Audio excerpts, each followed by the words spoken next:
এখানে দেখতে পাচ্ছি প্রবেশ করে যে মিটিং হলের নাম দেওয়া হয়েছে স্বাধীনতা সংগ্রামী শহীদ বসন্ত মিশ্র সভাকক্ষ। এটা মানে কি বলবো, মানে এটা একটা ঐতিহাসিক পদক্ষেপ আজকে এই পঞ্চায়েত নিল।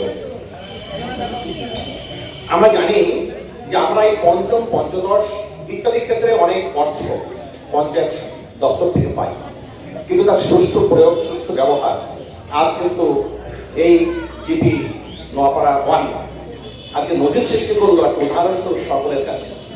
আমি বলবো যে এটাকে আপনারা আরো আমাদের যে 6টা জিপি আছে তাদের যারা এখানে ম্যামেরা আছেন, সাহেবরা আছেন, প্রধান, তারা অনুসরণ করুন এবং একইভাবে ফুটিয়ে তুলুন। আমরা সেখানে গিয়ে মন্ত্রীস্থান এবং আমাদের সকল উপস্থিত আমাদের যারা আছি সকলকে আমরা উদ্বোধন করব এবং এই পদ্ধতি আমাদের এই ব্লকটাকে আমরা সাজিয়ে ফুটিয়ে দিয়ে এগিয়ে নিয়ে যাই।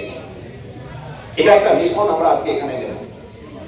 বড় অপেক্ষা থাকে না যে আমাদের এই যে শুভ কাজ তার যে রূপায়ণ, এক্ষেত্রে আমাদের যে কর্মচারীরা আছে তাদের অক্লান্ত পরিশ্রম, যা কিনা আমাকে নিয়ন্ত্রণ করতে হয়।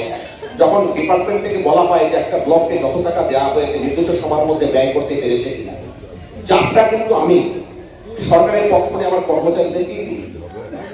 পলিটিক্যাল এক্সিকিউটিভ এবং সাধারণ মানুষের মধ্যে তারাই যোগসূত্র স্থাপন করে এবং উন্নয়নটাকে ফুটিয়ে তোলে এবং তাদের যে মানে অটল এবং নিরলস পরিশ্রম তাকে আমি ভিডিও হিসাবে শ্রদ্ধা জানাই। আমার এই কর্মচারীদের সকলকে বলবো, এই অন্যান্য কর্মচারীরা অন্যান্য জীবিতে তারাও আজকে এই জীবিকা অনুসরণ করবেন। আমি বেশি সময় নেব না, কারণ সবচেয়ে বড় জিনিস হচ্ছে ধৈর্য সহকারে যেভাবে আমাকে বারে বারে ফোন করা জানানো হচ্ছিল যে আপনারা এখানে উপস্থিত আছেন, আমার পক্ষ থেকে আপনাকে আমার অন্তরে শ্রদ্ধা জ্ঞাপন করি। এই শুভ মহতি কাজ আপনারাও বুঝতে পেরেছেন, তাই ধৈর্য সহকারে এখানে আছেন। আপনাদের জন্য সলিড ওয়ার্ক ম্যানেজমেন্টের উপকরণ স্বরূপ একটা পাত্র তুলে দেওয়া হবে, তার মধ্য দিয়ে সমাজকে পরিষ্কার পরিচ্ছন্ন রোগমুক্ত রাখবার জন্য একটা প্রয়াস আজকে এই পঞ্চায়েত দেখিয়ে দিল, যা আমরা অন্যান্য পঞ্চায়েতও দেখতে পাবো। আপনারা দেখতে পেয়েছেন একটা সভাকক্ষের নিচে অনেকগুলো ই কার্ড অপেক্ষা করছে। এগুলো কিন্তু জাদুঘর নাই যে প্রদর্শনের জন্য রাখা হয়েছে। এগুলো যতক্ষণ আমরা ব্যবহার করতে না পারবো ততক্ষণ এগুলো বোঝা হবে, সম্পদে পরিণত হবে না।